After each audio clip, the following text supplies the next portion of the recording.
Welcome back to the show, guys. Today, I got another episode of California Sober Baby, another monologue, fight breakdown, just with yours truly. I didn't really get the opportunity to do UFC 325. That was the headliner was Volkanovski versus Diego Lopes. I actually wrote a bunch of stuff for it because I had planned on making a video. I got so busy last week, dude. I mean, we just moved gyms again for the third time. I don't know if you guys have been watching the other shows, but my gym just moved for the third time. We had a dispute with the landlord at the downtown Santa Ana spot. I've been helping out with that, and then I actually work on some other shows. So my side gig is I do producing. I produce like shows, like podcasts, like talking head type shots. So I've been getting a lot more work, dude. It's getting freaking hot. Let me hold up. So I do a lot of like producing, like engineer work for stuff like that. So lately my business has been picking up, so I've been kind of just busy with that. So I unfortunately, like, I didn't get to do a UFC breakdown video for the last one because I was doing these other projects that like actually get me paid. And that's kind of my rule, is I'll do something that makes money over something I like to do. So today I'm going to talk a little bit about 325. I'll talk about the fights, like a few fights that I want, like I stood out to me. And then I'm also going to bring up some Fight Night 266 fights. That was a card that just passed. The headliner was Junior Oliveira versus Mario Bautista. But yeah, so before all that, I'll give out a little bit of news. Originally I wasn't gonna go back on 325. I kind of was just gonna do 266 and then talk about just some current events that's going on in the fight world. But then I was like, man, I wrote all this stuff for 325. I was like, I should at least use some of it. So I'm not gonna like put all the fights I wanted to because it's gonna be too long.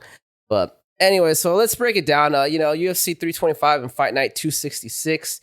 We got some cheating at weigh-ins. We got some ranking shakeups, some suspensions, and some absolute wars that happened in the octagon.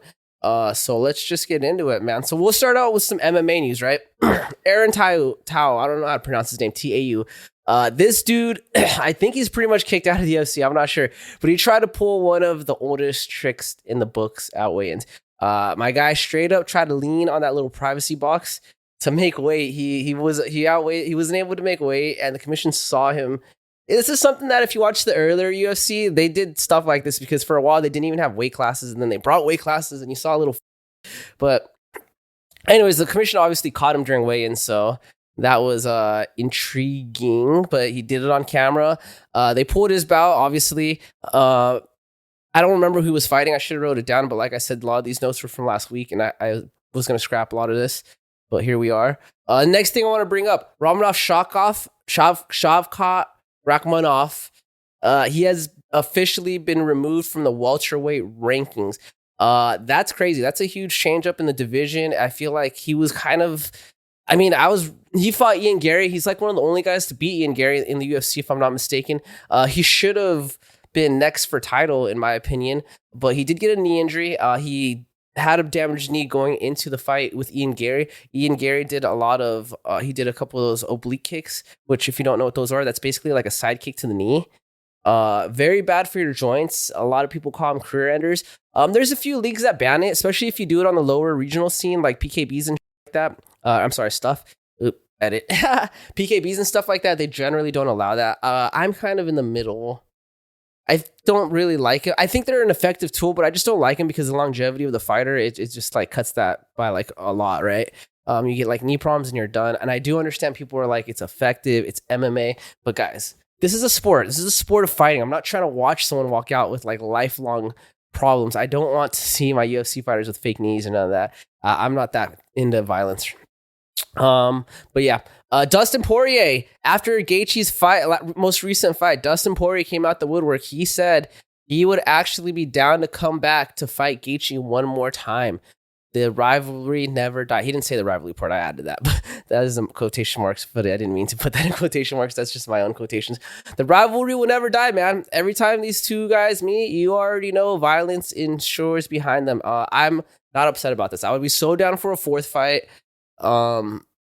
Yeah, I would like it, dude. I would like it. Some bad news. Muhammad Usman has been suspended from UFC for 2.5 years. That's 2 years and 6 months after failing a drug test. That is a massive layoff. I mean, I don't know if that means like for all of the UFC or maybe just the Las Vegas fights. But he's a heavyweight and he's gone. Heavyweight's kind of in disparity right now. I really don't know what's going on with heavyweight. I don't know who the next champion. I mean, obviously we got Tom Aspinall. He's out for a while. Shogun's been waiting. John Jones says he's down to come back. Who knows what's going on with that division? It's kind of interesting because the heavyweight division was like Dana White's baby for the longest time, and then here we are. No one even talks about it. I don't even. Yeah, dude, I have a fight on here that was a heavyweight fight. We'll get into that one. Tai Vasu for 325. But let's break this down, dude. Let's start off with the UFC 325 breakdown. I'm not going to go through all the fights because, like I said, I have 266 with 325. So we'll just keep to the fights that I care about, I guess, or I just want to talk about, because that's what I freaking do. I talk about what I want to talk about, baby. But the first fight I want to talk about, Dan Hooker versus Benoit Saint Denis. This is a wild fight, bro. Honestly, I like Dan Hooker. I've been following him for years. He seems like a cool guy, bro. He has a really cool league. It's called 1 Minute Fights, I believe, and it's basically like backyard squabbles. But they're only a minute long, and it's cool because guys just rush each other and they try to get it done in a minute. I like the format because most people can only fight for like a minute, and the people that are willing to do these 1 minute fights are going to be people that just don't have a lot of experience for the most part. I can't remember if it's just boxing or MMA fights. I should bring that up. I'll post a clip here. But yeah, I'm a fan of Dan Hooker. I did not think he was going to win this fight, to be honest. I kind of feel like he's at the tail end of his career. He's had great fights, dude, and he's risen to the occasion multiple times. When he fought Dustin Poirier, that was an incredible fight. I thought Poirier was going to freaking walk through him. That was like my favorite fight of that year. That was during COVID, if I'm not mistaken, and I was like, damn, I really thought Dan Hooker leveled up. He lost that fight, but it was a good fight, Saint Denis is an animal. This guy has been just waiting for his turn to get the shot at the title. He's been mauling through anyone in his path. He fought Dustin Poirier too, and he lost, and he got knocked out. Dan Hooker actually fared better against Dustin Poirier. I think Saint Denis got knocked out like the second round. He was just being overly aggressive, and he walked into like a hook or something, if I remember correctly. It was a good fight, though. The Saint Denis fight was also... They're both good fights. I mean, it's Dustin Poirier. You're always going to get a good fight with Dustin Poirier. That's why we love the Diamond. But yeah, Saint Denis, he is like the only French fighter that I give a F about, man. This freaking French man knows how to fight, baby. But yeah, right from the jump, dude, Dan Hooker, he jumps the ghillie early on, like literally first round. I think Saint Denis, he's very aggressive. He's in your face. And so Hooker tried to take advantage of that by throwing him in the guillotine. I don't know if that was the smartest idea. Saint Denis, he's no chump. He defended it well. And he just immediately started mauling Hooker. I mean, on the feet, Saint Denis was just coming forward with a lot of boxing. I mean, the thing with Saint Denis though is he was getting teeped a lot and kicked, and I don't know why Dan Hooker stopped doing that. In the first round, he was teeping him and mixing it up with body kicks. But because Saint Denis is so aggressive and he likes to fight really low because he's looking for that takedown, a couple of those body kicks actually landed on his head, dude. One of them landed really good on his head. I think if Dan Hooker would have thrown it even hard, it probably could have sent him backwards or knocked him out, but he kind of just like threw it out there quick. I think it's because Dan Hooker was scared of the takedown, so he was just throwing him quick, But he does kind of fight weird and loopy like that, so who knows? Maybe that's just his style. But yeah, on the feet, Saint Denis was actually outstriking Hooker pretty early on. Like, I don't know, man. Lost my point, lost my space. But yeah, Saint Denis, the thing about him is he is a wild man. He throws so wildly and he creates like a lot of friction and fire. I think in order for a fighter to do well against him is you have to either think quickly, and like what Dustin Poirier did, he was able to land that hook on the inside. I remember they were like in clinch position and he got a little bit of space from Saint Denis and he was able to sneak that hook in. You either got to be a fighter that's able to adjust that fire and live in it, or you have to be able to make it clean by keeping him on the outside. And I think Hooker was doing really good with those teeps and those body kicks. Those were keeping him on the outside, but he stopped doing it, man. End of round one, man. Oh, at the end of round one, too, Saint Denis cuts Hooker with the elbow. Nasty ground and pound, bro. Nasty ground and pound. After I saw that first round, I was like, I know how this fight's going to go, dude. I mean, who knows? I thought the same way about Poirier. Then Poirier knocked out Saint Denis, so who knows? Round two, Saint Denis, he turned it up, bro. Boxing nonstop, clenching, dirty boxing between the clench. Hooker really, he looked like he was just reacting to what Saint Denis was doing, and he really wasn't mounting it in offense. And I don't like when I see stuff like that, because once I see that, to me, it tells me that you're no longer trying to win the fight. It's like you're just trying to survive to the next round, you know? This is a 3-round fight. He already lost the first round, so I was kind of like, it's not a good look. St. Dennis, he ends up mounting Dan Hooker in the second round. And he is just mauling him. Literally, he's just throwing elbows. He sinks in a head and arm triangle, I believe. He squeezed it really hard, bro. And Dan Hooker, to his credit, he was able to survive that head and arm triangle. And St. Dennis held on it tight. He was adjusting. He hadn't fully mounted. He went to side control with it. I don't know if it's just because Dan Hooker's kind of lengthy, so maybe he has like a long neck or something, and he was able to get a little bit of air where most people couldn't. Or maybe St. Dennis was gassed out already, but St. Dennis cannot get that head and arm triangle to work. He eventually gave it up and just honestly started going for ground and pounds. He basically I think, did he survive round 2? Oh wait, no, he got taken out. Yeah, he got taken out by ground and pound in round 2. He got a stoppage.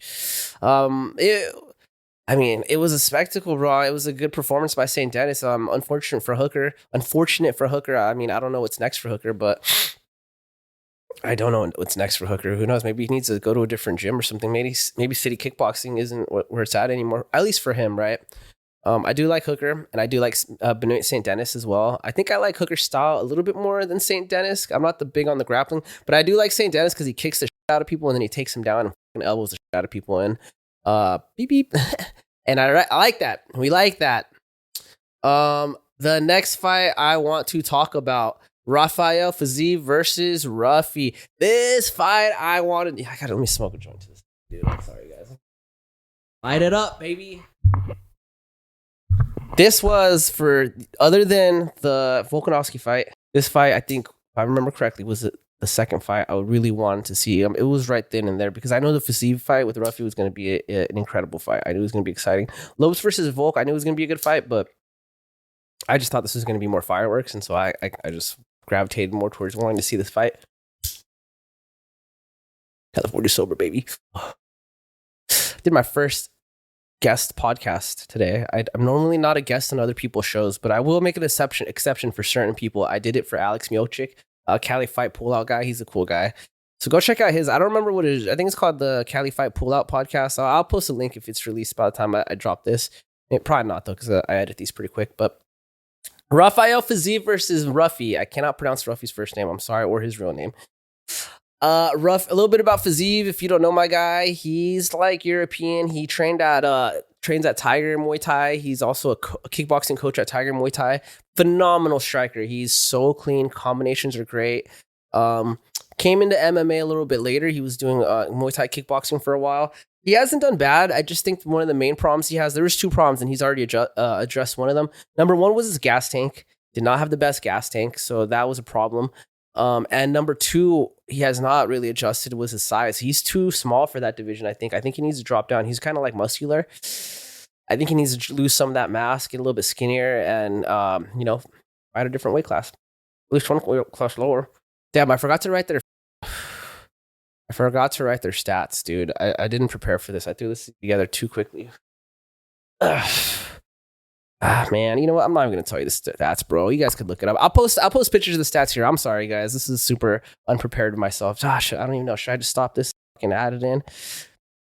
So we got Rafael Fiziev. His record is 13 at the time, 4-0. He was fighting Ruffy versus record Rushu. Oh, Ruffy's first name is Mauricio. It's like the same name as mine. I don't know why I thought that it was something else. Mauricio. My full name, I don't know if I should tell you guys. My government name is Maurice. Let me click his name. Give me his name. I would like his stats. There we go. And Ruffy, he's got a record of, at the time, it was 12-2-0. Pretty similar record. Yeah, it's a pretty similar record. Ruffy, he hasn't been fighting as long, though, but, Fiziev, he takes kind of big breaks. Fiziev is 5'8", dude. That's crazy. He's 5'8", and he fights at 155. That's pretty crazy.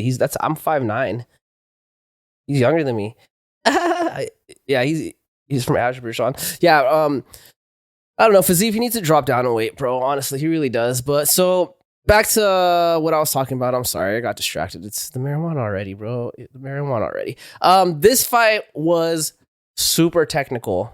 It was a very technical fight, especially the first round was like high level striking. I don't think if a lot of people watching it, I don't think they would have been able to really assess what they were seeing. They probably just been like, oh, Fiziv's winning, and then round two, he's not winning. Fiziv, he came in with a great game plan, bro. Honestly, he lots of angles, lots of footwork, fast kicks. He kicks so fast and so hard. He really kept Rafi on his back foot early on. Like Rafi was a way taller fighter. So I said earlier, Fiziv, he's 5'8". Rafi is 5'11". It doesn't seem like that big of a difference, but it really is, dude. And that's not even the reach. I don't even know where the reach is, but it also looked like Rafi had longer arms. You could really tell that Fiziv is a phenomenal striker, and he can tell that he's great at coaching people because you could see his game plan early on against like a taller fighter.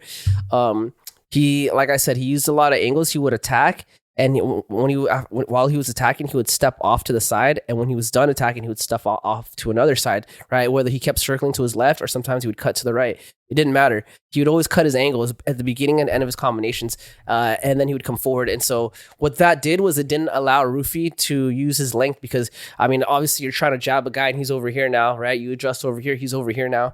I mean, the only option you have is to either go forward or move backwards, and no way Rufi was going to go forward into the strikes that Fiziv was throwing because he throws very freaking hard. That's the other problem he has is he throws every strike too hard. I don't know why he does. It's a kickboxing thing, I guess. Kickboxers throw hard as all the time. But it was a phenomenal game plan, and that's the kind of game plan you need to use on the taller fighter. I would add that he should have added more body shots, more kicks to the body, more punches to the body, like straight jabs to the body, crosses to the body. He did land a couple low kicks, a little bit more. But Rufi, he adjusted, dude. After that first round, he kind of was caught on the back foot a lot and was kind of running away a lot. He ate a lot of good shots. Nothing that put him in too much danger because he was still in the fight, but he didn't look comfortable at all. I think Fiziv's speed and power like threw him off. Like Fiziv throws very, very hard, bro. Fiziv, he kind of got too comfortable, dude. He started abandoning the game plan and he started kind of blitzing forward and coming out backwards instead of using angles. I kind of, when I'm holding pads for people, I call it a fadeaway. I'm sure other people call it whatever, but it's usually like in Ruffy's case, he threw a jab, like a fade. I'm sure I'll tell you how I would do it, right? So when I want to fade away, I say fade. I'll throw like a hook, and then the person that's hitting pads, I want him to jump backwards and then launch back forward on that back foot into like a cross. That's what happens if you go forward and backwards. The taller fighter is going to be able to do a fade a lot easier because as you're coming backwards, they can counter you, right? Because they're longer. And that's basically what Ruffy started doing. He started catching Fiziv when he started going forward and backward. I don't know why Fiziv abandoned the angles. I think he got too comfortable. He was touching him up and he just was like, oh, I can touch him. I can come forward more. Ruffy, he basically did that fade thing and he baited Fiziv to come forward, faded back, came forward, straight into, I think it was a cross, and bam. Came forward, lights out, hit Fiziv dropped. It was a good knockout. He was knocked out for a second, got up quickly. I mean, he wasn't out cold for like how Gaethje was. It Gaethje when he got knocked out? But no, it was Dustin when he got knocked out by Gaethje, right? When he was out for a minute or two. No, it was Gaethje. It was Gaethje. I'm sorry. No, it was Gaethje against Holloway. Yeah, he was out for a cool minute. But yeah, Ruffy, he really stayed calm, and it seemed like Ruffy. I don't know if Ruffy had the game plan of doing that fade. Or he just understood that he's taller and this is probably going to be his best tool. But it really looked like he kind of was waiting for it and he finally got it off. Lucky shot, maybe. I wouldn't say lucky. I just think Fiziv, he miscalculated, honestly. He should have kept doing those angles and kept, sticking to the game plan. But it is what it is. And this is MMA, baby. And, Ruffy wins and my guy moves up. And who knows what's up with Fiziv. I really hope they don't cut him. I don't know if they're going to cut him. He's still an exciting fighter. But I think he needs to drop down in weight, bro. He's way too small for that division, man. But yeah, anyways, Ruffy, he wins KO via round 2. He used his fight IQ to stay in the game. And yep, that's all we got, baby. A little side drama. I found this out after UFC, what was it, 325? Or I'm sorry, I got to go back up. 325, yeah. So I found this out after UFC 325. But so Ruffy, when he was training for this fight against Fiziv, he left his camp. He was over with the fighting nerds in Brazil. He left that camp to Alex Volkanovski's camp over at is that City Kickboxing? Is that yeah, that's Alex's, right? I believe it's Alex Volkanovski's camp. Is he with City Kickboxing? Yeah, he is. But yeah, he trained with City Kickboxing for this camp, which makes sense because it was in Australia. So it's like, bro, be out there, train out there. Whatever, and learn from some of the best. Silva and Gene Silva, he was upset that Ruffy trained with City Kickboxing for some reason, and I don't know, dude. Ruffy never said he was leaving the fighting nerds. I think he even said he'll be back. He just needed to go to that camp for a little bit of a change and whatever. He just felt like it was necessary. So Silva got butthurt. He told Alex Volkanovski that he is butthurt for Ruffy for training outside of fighting nerds at City Kickboxing for this fight. And Silva said he might go train with Ilya Tempora for his next camp. I thought that'd be interesting. Right? So, because Gene Silva, he's pushing for a fight with Volk. That's why I should add some context. Gene Silva, he's pushing for a fight with Volk. He won his last fight. I can't remember who he fought against. I talked about it on the last episode. It was that dude he jumped on. It was like, I think he's a Canadian guy, if I'm not mistaken, jumped on his back. A lot of memes. Anyways, that'd be interesting for Silva to train with Ilya. I don't think that'd be a bad idea, honestly. I think that'd probably be a good move for him. And I'm sure Ilya would be probably down. I mean, all he's doing is fighting legal stuff, so you got time. But yeah, kind of spicy, baby. Kind of spicy. Now for the main event. Volkanovski versus Diego Lopes. Absolute banger. I put that. I'm sorry. I put that a lot, though. I get entertained very easily, guys. I'm sorry. Both guys, man, they put it out there and they left it in there, man. Lopes, he really tried to be aggressive and wild, and he's a wild man, bro. If you watch Lopez's, I call him Lopes because it's with the S, but I think it's pronounced with the Z. I just think the Brazilian way of spelling it is with the S, Lopes. It's Lopez, I think, but I'm gonna call him Lopes because I'm Mexican and that's just how we do things. Not Mexican, but anyways, if you watch Lopes, the way he fights, very erratic, bro. So there's a video he posted of him hitting pads. It's just a cross and a hook, and he's throwing him like 100%. Like no. He's not even fully extending. He's just going as fast and hard as he can.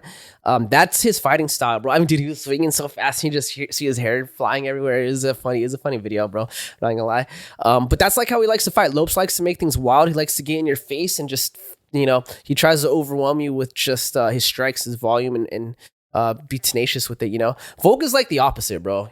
Volk is way the opposite. He's very technical. He fights very smart. You can see him thinking as he fights, dude. He's like testing. He likes to poke a lot, poke, and then he'll choose when to explode, right? Poke with the kick, with the jab, body punch, move out. And then when he's ready, he'll come in, throw a crazy hard combination, and then come out. So it's completely contrasting styles. My coach would tell you Alex Volkanovski style is the way to fight, the technical fighting way. My love for the game is going to tell you Lopes is the way to go, baby. It is exciting. I know it's probably not the best style to do, but it's going to get you the most money, dog. People are going to love you. But yeah, it was a classic Volk performance, man. Like I said, a lot of movement, non-stop movement, stance switching just all over the ring. A lot of leg kicks, a lot of jabs and circling out. And just like I said, explode when it's time and then reset.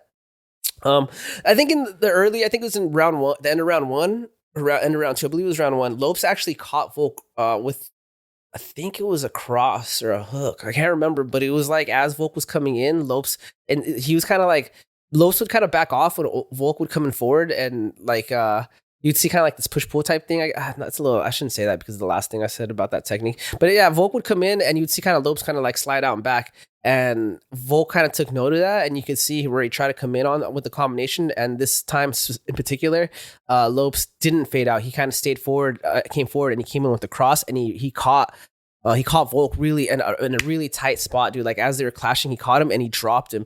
Volk was able to get up quickly. And he survived till when the round ended. That was kind of the story of the fight, though, dude. It was mostly a lot of Alexander Volkanovski just poking Lopes and beating him up, and Lopes just proving he had an iron chin, dude. That's kind of, I'm gonna just, it went all 5 rounds. And I'm gonna keep it short, but it was just a lot of Volk punching and kicking the crap out of Diego Lopez, and I don't think Lopez won a round. I'm gonna be honest, dude. I think someone said he might have won round 3 or 4. I can't remember. I didn't give it to him at all. I think it was round 3 when Volk kind of slowed down. It seemed like he was kind of tired and he was conserving his energy for the next 2 rounds. And Volk was able to mount an offense, but I think he still lost, dude. But you gotta wonder, how many wars does Volk have left? I thought he was gonna retire. He talked about retiring, and then Gene Silva called him out. I'm down to watch him fight Gene Silva, to be honest. That would be probably a great fight. If not, I know Lopes and Gene Silva would be an incredible fight, but we'll see what happens, you know? We shall see what happens. I wrote some stuff about Tai Vasu. Is this the fight night one? Oh, sorry. Taking a hit. Nope, I'm wrong. Tai Vasu was the Alexander Volkanovski fight. I don't really want to get into it too much. I like Tai Vasu. He got mollywopped by Teixeira. Teixeira just basically used his jiu-jitsu, his grappling to overwhelm Tai Vasu. Tai Vasu made a couple bad moves in this fight. He tried to grapple early on. He jumped to Gili. I don't know why. Teixeira is like a phenomenal grappler, so that was kind of dumb on his part. And then after the first round, he basically couldn't do anything because Teixeira was just on top the whole round and landed some ground and pounds. Round 2, Tai Vasu came forward with some punching combinations, and then they got into a clench position.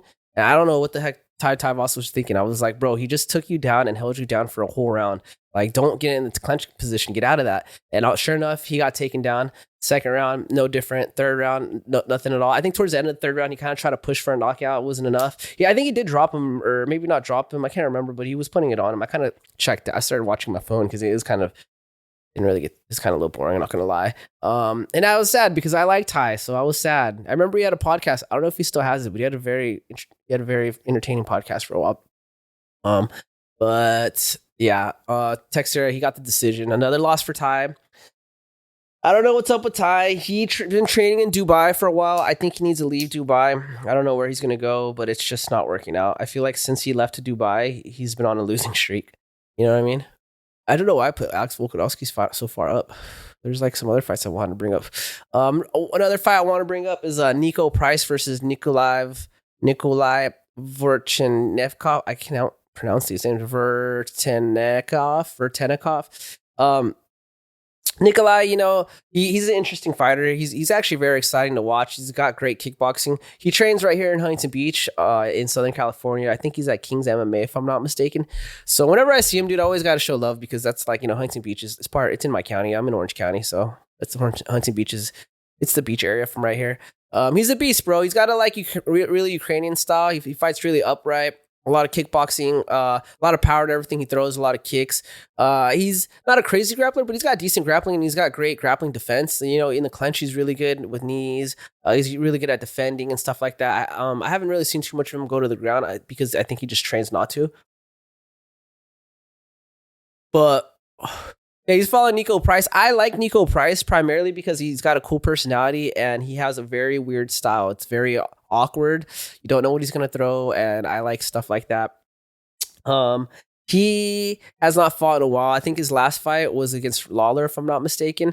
And Lawler knocked him out with like a uppercut or something. It was Lawler's retirement fight. It was a beautiful moment. I was sad for Nikolai, but happy that Lawler got that, and it was a very touching video at the end. I think Lawler was crying. I felt like I was crying on the inside. I have a heart. We all got hearts, right? But he hasn't fought since then, if I'm not mistaken. He just took some time off to rewire the network and all that. He ends up losing this fight, though. He got knocked out with a brutal freaking knee. This was a tough fight for him, honestly. But that's it, baby. KO round 1. But yeah, I mean, good to see Nikolai, another Californian on the card and win. You know, that's cool. I think this is the last fight I'm gonna bring up about with this year with the 325 event. Maybe I'll cut it and I'll put Alex at the end. I don't know, who knows. But yeah, I'm gonna bring up this fight because I train with the guy that's Ukrainian, and so this made me think of him. Shout out to what the heck is my homie's name? Damn. I just call him. Oh, he's Polish actually. He's not even Russian, but whatever, man. All right, I'm gonna cut that. It's not the same. I want to say same, but different. I think this Checo. Is he Polish or is he Ukrainian? I can't remember now. I'm confused. Whatever. Anyways, Donchenko, he came in. He was in the Ultimate Fighter. You know, he's fighting Alex Moreno, right? And he's fighting Daniel Donchenko. Donchenko, he's from the Ultimate Fighter house. He had some good fights. He's an exciting fighter. Puts out a lot of power, a lot of combinations. Only thing is his gas tank, but I think that's a little bit to do with his fighting style because he's so aggressive. But right from the jump, dude, you know, Donchenko, he was attacking Moreno's legs, dude. He landed 3 low kicks in like the span of the first minute. You could tell what his game plan was. You could tell he studied. He trained over at Tiger Muay Thai, so I'm assuming he trained with Fiziev for this fight. And I'm sure, like I said, Fiziev has a phenomenal mind when it comes to striking, so I'm sure he helped put up the game plan. but it seemed like the game plan was to attack Moreno's legs early on. If you watch how Moreno fights, he has that Ukrainian. It's kind of funny because Donchenko is Ukrainian, but Moreno fights like a Ukrainian. He fights like on his tippy toes, very very straight up. It's like weird. It's like a dance how they fight. If you like think of Lomachenko, but without all that movement. But yeah, so it seemed like Donchenko attacked those legs early on to kind of take away that movement. He's really, Moreno's really fast. He slides in and out really quickly. And it worked, bro. Almost, or like in round one, he almost got a finish. He attacked the legs early on. He was able to drop Moreno and get on top and just freaking whale punches. He ends up cutting Moreno in that first round. Moreno, he just kind of refused to mix it up, bro. Honestly, he was getting mollywopped on the striking, especially in that kickboxing range. It seemed like Moreno wanted to get into the boxing range, and he was having a hard time getting in there. He just didn't really have any other tools, bro. I mean, it seems like without boxing, he doesn't have anything. I think he attempted one takedown, but it's like, bro, if it's not working, change it up. It's MMA, bro. So I think, in my opinion, he should have either went to clenching or tried to use his legs more. Who knows? Maybe get into elbow range. Who knows? Clench range. But yeah, I mean, round two was just a lot of what round one was just a lot of getting whooped by Donchenko. By round three, though, Donchenko seemed pretty gassed. Moreno, his legs were destroyed though, so he honestly had nothing to come back with. Donchenko he really tried to put Moreno out in that first and second round. Moreno, it took the shots like a champ though, and he kept trying to win, bro. Even though his leg was beat up, he kept hitting him back, and he was in it, bro. I think it was this whole fight overall was a striking clinic. Donchenko, he ended up winning via decision. So hearts out. I mean, hands off to, or I guess a round of applause for Moreno because he was able to tough it out, stick it out, even though he took some damage. And unpause. Sorry, something happened. But yeah, it was a great striking match. So you guys should go check it out. It's fun. UFC Fight Night 266. That was the card that just happened. I'm sorry, we had to go back in time. I don't know if I should split these videos up or put them together. We'll see, dude. We'll see. I think I've been talking for 30 minutes already, so maybe I got to split them up. But yeah, the first fight I want to bring up: Kyoji versus Amir Albazi. Kyoji Horiguchi versus Amir Albazi. Kyoji, I was so excited for when Kyoji got back to the UFC. This, I believe, is his second fight back in the UFC. For those of you that don't know Kyoji, he was an absolute legend in the strawweight. I think he was in strawweight and bantamweight division. He actually fought DJ. It was a tough fight. I think he lost to DJ. It was a close fight though. Oh, dude, don't quote me. Let me check this fight out. What was the results of Kyoji Horiguchi versus Demetrius Johnson? Kyoji Horiguchi and Demetrius Johnson took place in April 2021 under the One Championship banner. Demetrius Johnson won the bout via unanimous decision after a really competitive and exciting fight. It was pretty notable since it was the first time they faced each other since their initial meeting in 2019. What was the meeting like in 2019? In 2019, Kyoji Horiguchi and Demetrius Johnson faced off at the Ryzen 2019 event in Japan. That fight ended with Horiguchi winning via knee bar submission in the first round, which was a huge upset at the time. It was a pretty historic moment because... That's not right. I don't think that's right. I gotta fact check that. I don't think I don't think Demetrius Johnson ever fought in Ryzen. I could be mistaken. But they fought in the UFC, dude. Kyoji.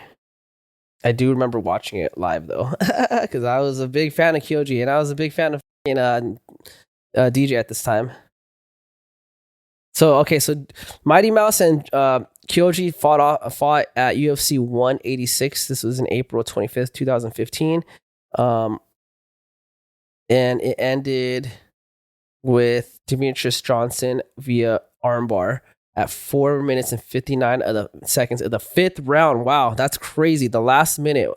Wow, incredible fight. Sorry, a little tangent. I've always been a fan of Kyoji. He's a very skilled fighter, bro. He had an incredible run in the UFC. Went over to Ryzen for a while. Had another incredible run in Ryzen. The UFC re-signed him. So it's been cool. He's a cool fighter. You should go check him out. But yeah, so Kyoji. By the way, I'm sorry, I don't know much about Albazi. I'm sure I do. I was so starstruck by Kyoji. That's all I was caring about for this fight. But classic Kyoji. If you don't know him, he's a Japanese fighter. Very great striking, very great groundwork. His striking is what he's known for. I believe he took Kyokushin karate for the longest time before he moved over to kickboxing and then MMA. His style is like what you would think of like in modern MMA. He uses a lot of movement. He's always circling around the ring, a lot of head movement, picks his strikes wisely, explosive when he decides he will jump in from like a foot away. It's kind of crazy. And he's fast. He's so fast. His combinations move so fast. Sometimes it's hard to see him on camera. Sometimes you just get the end of it. You know what I mean? But yeah, so first round, like I said, classic Kyoji, constant movement, constant feints, beautiful footwork. You know, he kept attacking the legs early. He need Albazi in the clinch very, very hard a few times. Like you could tell Albazi like was getting overwhelmed with the striking. And so Albazi, his strength comes from the grappling, you know? So you could tell he was like, as long as if I can get my hands on him, then I'll be able to secure like a takedown, or I can make it like a little bit of dirty boxing, hurt him in the clinch. He grabs Kyoji at some point in the first round, and he eats a crap load of knees, cannot even take him down. It's not even like, and Albazi was physically bigger than Kyoji, but he just couldn't do anything, man. And he just couldn't get the reads. You could tell he was trying to like figure out a game plan and try to prepare for some of the attacks that Kyoji was throwing. But Kyoji was just so fast. He moves so fast, and he's always changing angles, he's always changing his stances and stuff. By round 2, bro, it looked like Albazi was literally like stunned. He was just literally reacting. It was to the point where he wasn't even like reacting to get a counter. He was just reacting to defend, you know? He was chasing takedowns nakedly, bro, just grabbing and just getting him fought off. He was getting reckless, bro. Kyoji landed a nasty hook to, oh yeah, dude. In round 2, Kyoji lands a nasty hook kick to Albazi's face, and then he follows it up with a left hook to Albazi's face. It was a pretty cool combination. It reminded me a lot of what was that freaking kickboxer's name? Crap, dude. His name starts with an M, dude. Marvin. Oh, damn, dude. This is gonna kill me. There's this American kickboxer. He used to be known for his spinning attacks. He would literally spam like hook kicks and spinning back kicks, and then he would mix in like hooks like with his hand, so he'd spin into a hook or a backhand, or it spin into like a kick. Menton Gibson, check out Menton Gibson. Boop, boop, boop. Yeah, it reminded me it was a very Menton Gibson-esque, right? Beat down Albazi, honestly, was beating him down. Round 3, Kyoji, he literally went into that third round as if he was down 2 rounds. It was kind of insane, because you would think after dominating for 2 rounds, he would just take it easy or pick his shots more, be calm. But nah, as soon as that bell rang, Kyoji came in into like he was walking into fire. Just let's go. He literally didn't even slow down, dude. He actually sped up in that third round. But yeah, he hurts Albazi with I think it was a hook, and he kind of just like, that's kind of like the biggest part of what happened in that third round was that hook. But yeah, it was a dominant performance by Kyoji. I didn't write the stats for all these guys. I do apologize. I'm not. It's just an off night, baby. It's just an off night. But Kyoji, I don't know who's next for Kyoji. Who's in the rankings right now? Let's see. Let us see. I think he fights is he in strawweight still? Kyoji. What the heck are you talking about? UFC, baby. Oh. Kyoji Hiriguchi. Oh, he's in flyweight. I'm sorry. What did I say? Oh, yeah, he's a flyweight. Who's in his division right now? Get out of here, AI overview. I don't need you. Get out of here. What we want. Oh, flyweight. So, yeah, he's got Joshua Van. Joshua Van, okay, so Pantoja's out with the injury. I think Tatsuro Tara is going to be probably the next in line, or Manil Cape, both of which would be great fights for Joshua Van. I'm kind of what do we do with Kyoji? Kyoji's ranked number 8. He just beat Amar Albazi, who's ranked number 6. Well, I would give, you know what? Let's freaking okay. Hear me out. This is what we do. We get Joshua Van. Okay. Damn. This is tough. I would want to do this. This is what I want to do. Kyoji Hiriguchi, I think we should make him fight Tatsuro Tara, and the winner of that fights Van. If I mean, it's gonna be fucked up for Kate, but I'm just trying to, Asian versus Asian, baby. Let's go. You know what I'm saying? I would be down for that, but then also a part of me wants to build a Asian UFC card, and I think we're gonna need Kyoji for that. I think we gotta have Kyoji and Tara on the same card with Van. Yeah, because we're probably gonna have to cater to the Japanese crowd. They're a big crowd. They love MMA. I think that's tough. Okay, so this is what I do with Kyoji. Kyoji versus Royval or Moreno. Okay, no, Kyoji versus Cape. Tara versus Van. Right, we do this in Japan or we do this in the Philippines at Mall of Asia. We fill the card with Asian fighters, right? We grab some, maybe some fighters from from Thailand, some Thai fighters to make it a little bit of spice, get some spiciness going on. The Philippines has a good MMA scene. They got some MMA fighters we could bring over from there. Japan's got a good MMA scene. Let's do that. Let's bring in a bunch of strikers because I just love striking, and I think if you show a lot of a high level striking, that's going to bring a lot of eyes to Asia. I'm trying to build a UFC Asia, and I think they should hire me to go help run it. Anyways, let's move on. Vinicius Jr. versus Bautista. I think I put. Didn't I put more cards from 266? Oh wait, Kyoji was 266. Okay, I only put these 2 cards for 266. Wow. That's all I cared about. All right, we'll end it quick with Vinicius versus Mario Bautista. All right, first, before I want to start, I wrote some stuff about what Junior Oliveira said. Where is it? Dude, Vinicius was saying some weird stuff, bro. He was like talking about how he's like an alien from the future or something. He's like a time traveling alien. I gotta pull this up, dude. I thought I wrote it down somewhere, but I guess I didn't. Did I write it up in the current events? Dude, let me see. Let me just Google it. Oh man, I can't remember where the quote was, but like Vinicius Jr. He basically literally said he's a 3,000-year-old time traveling alien.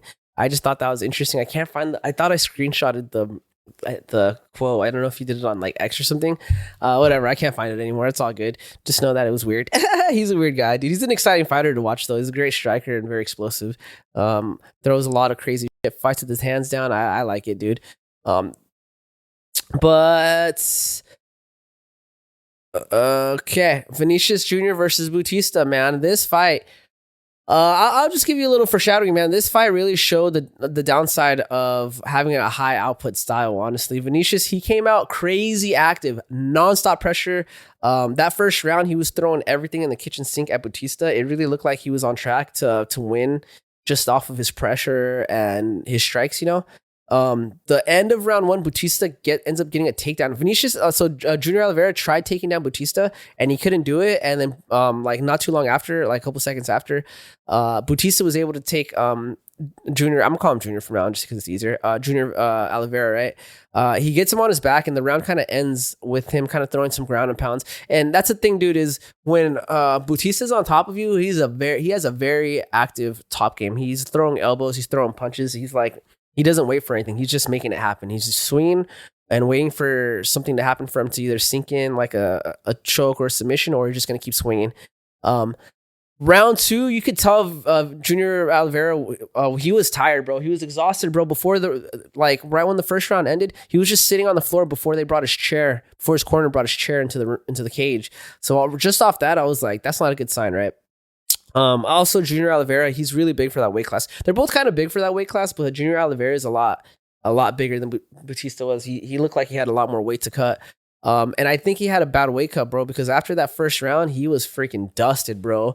Round 2, like I said, Vinicius is clearly exhausted. Bautista, he's just grinding him out, bro. He's taking him to the ground. He's reversing any type of takedowns. Bautista ends up putting Vinicius Jr. in a crucifix position. He does it twice. He does it once, lands a couple strikes, he gets out of it. I think he puts him back in it, and then he kind of transitions into like a rear naked choke, and he sinks it in. That's basically it. That's the fight ended. It was a little, I don't know, the buildup was crazy. I thought it was going to last more than that. That's kind of unfortunate when main events happen like that. I get it though. I mean, this was a 5-round fight, by the way, so I was expecting, a little bit more. But I get it. As a fighter, that's what you want. You want to have a clear victory, and you want to take as least damage as possible. So I'm not dissing Mario Bautista. I will say this though. Mario Bautista was asked if he would fight Sonya Dong because Sonya Dong lost to O'Malley. So they're asking if that'd be a good potential fight. It was a great fight, by the way. I talked about it on the podcast. Go check it out. It was a really exciting fight. Loved it. And dude, Bautista first acted like he didn't know who that was, bro. He's like, who? First of all, who the F is named Song Yadong in the UFC, dog? There's literally only one person I know named that. Like, even if I wasn't like the biggest Song Yadong fan, I'm not the biggest fan. I do like his style, and he's Asian, so I fuck with him, you know? Plus, he's out here in California, right? But it's like, we know who he is. That's a very unique name, and he's like in the top 10. I think he's in the top 5 rankings, maybe, or at least top 10. So for him to be like, who? Unless maybe he just didn't hear what they said. I don't know, dude. I don't know. It was just a weird. Well, that's just a weird response, right? But he said he was like who, and they're like Sonya Dong, the guy that fought O'Malley, and Bautista turned it down. He said he is not down to fight Sonya Dong. He thinks he deserves a fight with Sean O'Malley. I don't believe that. I just don't believe that, right? This was a great performance, bro. But this is what we saw. We basically saw a guy who just had a hard weight cut fight a guy that didn't have a hard weight cut.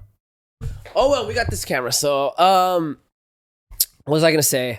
And what we saw was just a bad weight cut, honestly. And I'm not saying Bautista's not skilled. Maybe the outcome would have been the same. But from what I saw, he just looked like, homie just looked like he got gassed out and he got beat for it, I don't know if Bautista deserves a shot with O'Malley like that, dude, just off that performance. I mean, I'm still down to watch it, but I think the Sonya Dong fight is a better fight. I think it makes more sense, in my opinion. Let's look at the rankings real quick, yeah? I didn't even, like I said, I wasn't able to give you the stats, guys, because I completely forgot. I tried to throw this together, bro. I had a lot of stuff to do today.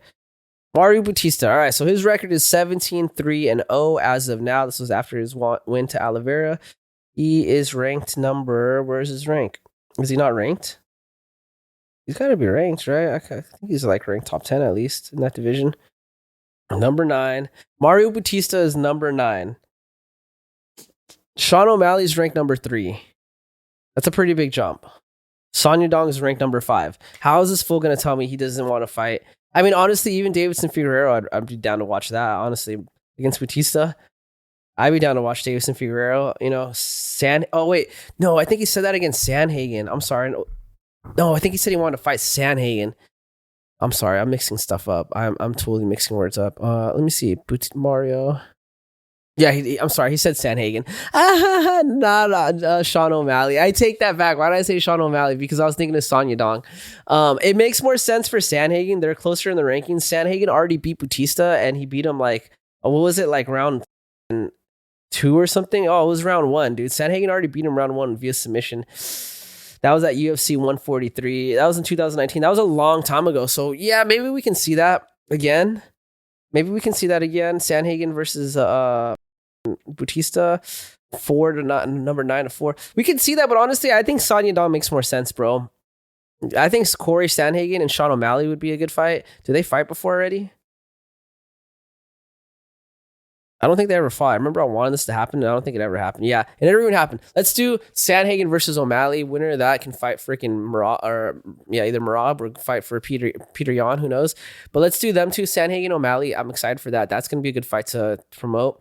Let's do Bautista versus... I'm going to say Sonya Dong, bro. Honestly, dude. I know he wants Sandhagen. Beat Sonya Dong. If you win, then we can talk about Sandhagen. But until then, bro, you got to climb up the rankings, baby. Yeah, so, I mean, that's all I got, dude. Wait, I did say Bautista got Vinicius out with, rear naked choke, okay. Yeah, so overall, it was just a crazy stretch of fights, man. The UFC, it's finally back. This is their 3rd event of the year. After a long break, they're on Paramount now. So far, they've delivered. The last card, that was not the most exciting card, but it was just a fight night, so I wasn't expecting too much. But yeah, let me know in the comments if you agree with some of the matchups I want. I think Sandhagen O'Malley, that's the fight to make. Let's do that, And then Umar Peter Yan, I'm down with that for that division at least. Let me know who you guys want to see fight. Other than that, hit that follow button, subscribe, all that bullshit. Send me money. I'm just kidding. Check out the next episode. I got a really good interview coming up soon. It's going to be with Baxter. He's the one-armed Muay Thai fighter. So that's going to be an interesting one. And check out my homie's podcast. It should be out hopefully by now. It's called Cali Fight Pull Out Podcast. With all that, goodbye.